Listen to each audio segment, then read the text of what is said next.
Saturday pa umalis ang Malacanang press corps, GDP at saka Chiki para mag-cover nung ASEAN Summit.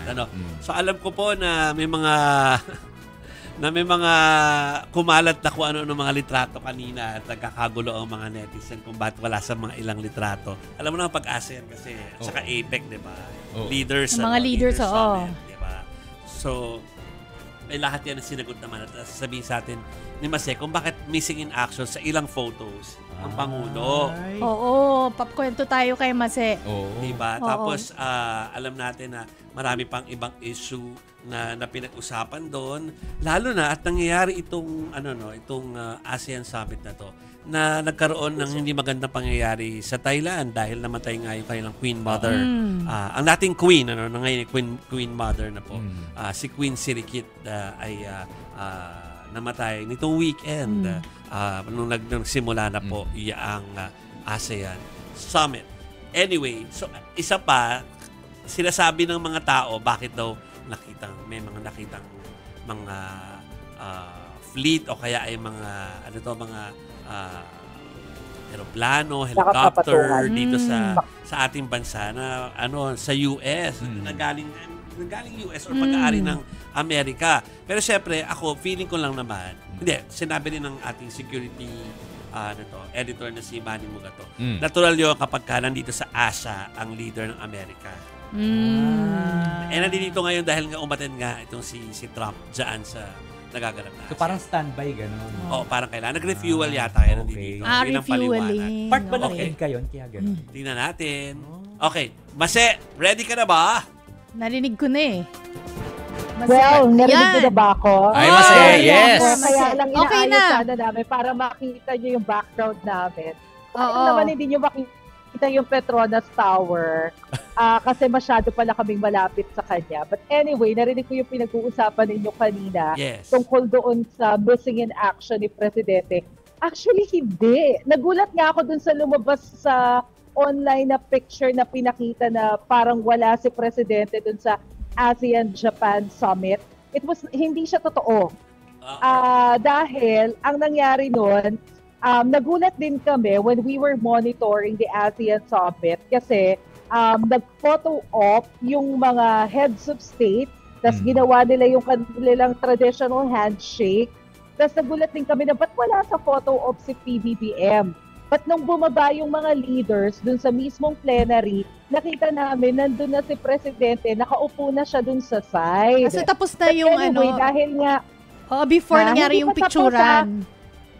Tapos lang yung picturean kasi pasimula pa lang yung ASEAN-Japan Summit noon So nasimulan niya rin naman. Ang na-miss niya lang talaga yung photo op. So yun yung tinanong natin kanina kay Yuse Claire Castro na bakit na-miss niya yung photo op. Pero ang paliwanag niya kasi, nag-overlap pala yung bilateral meeting ni PBBM sa United Nations. Kasi ka-bilat nila kahapon So, kaya medyo na late siya nadating. Hindi siya nakarating for photo op kasi nag-uusap pa sila ng UN. Sa labas lang naman yun ng venue kasi sa labas ng kwarto rather kasi iisa lang naman yung venue. So, sidelines lang talaga siya. Lumabas lang siya ng kwarto, nakipag-meeting saglit, bumalik din ulit dun sa loob ng kwarto para mag-attend ng ASEAN-Japan Summit. Pero para kasi nakita namin yung photo kanina, parang medyo marami na palang nag-comment at nag-aakala na absent siya. Actually, hindi. Ganun lang yung nangyari ko. Mabuti, Chiki. Oo, pakinggan kaya natin muna itong mga kapatid. Itong si PBBM, nag-uusap sila with the Prime Minister.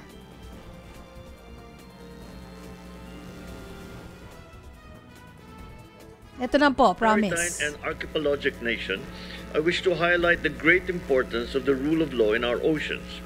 Both ASEAN and India should see peaceful settlement of disputes and maritime cooperation as essential, as our seas contribute to the peace and prosperity of the entire Indo-Pacific region. As is the case with all issues, we want it to be resolved within ASEAN and ASEAN with our partners in the region.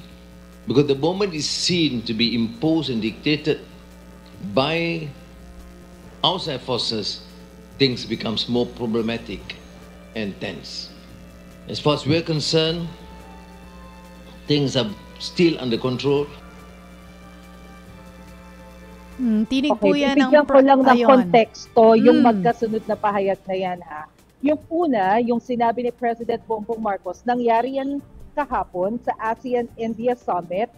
Hindi naka-attend personally si Modi ng India dahil meron silang occasion sa India. Nag-attend lang siya via online. Pero dun sinabi yan ni PBBM, appreciation dun sa support na pinapakita ng India sa usapin ng security and international law. Yung sumunod na pahayag, parang ang dinig ko, boses yata siya ni Malaysian Prime Minister Ibrahim. Anwar Ibrahim, yes. Ginawa yan kanina, kausap niya yung mga ASEAN leaders. Ang pinag-uusapan nila ay ang Code of Conduct, nangyari yan sa East Asia Summit, at pinapaliwanag siya na kung siyang tatanungin, mas importante na iresolba yung issue sa ASEAN, kagaya ng TOC, among themselves at saka yung kanilang partner. Kumbaga, tanggalin natin yung mga outside factors para ma-resolve natin yan. Pero ang pinaka-mainit siguro na nangyari, nung nagpunta dito si US President Donald Trump, nag-attend siya sa ASEAN-US Summit, dun sa intervention speech ni President Marcos, diyan niya sinabi na dismayado siya dahil dun sa sunod-sunod na insidente sa West Philippine Sea hanggang ngayon nangyayari. Tas meron pang nature reserve sa Bajo de Masinloc na obviously violation of our sovereignty dahil malinaw na atin yun. Inulit yan ni Presidente, kaharap na mismo yung representative ng China diyan naman sa East Asia Summit na nangyari kanina. Okay. Sige, alam natin na marami pang ibabalita si Mase sa atin sa mga sunod pagkakataon. Pero thank you. Hindi ko alam kung kaya mo i-tilt up no? Pero nasa likod mo lang ba ang Petronas? Sige, tanggalin ko, papakita ko ha. Teka. Wait lang. Tatry kong pakita sa inyo. Yeah. Kasi nagdi-dinner kasi kami eh. Ayun. Ayun yung Petronas Tower. Yes. Yan. Okay. So masyado kasi akong malapit.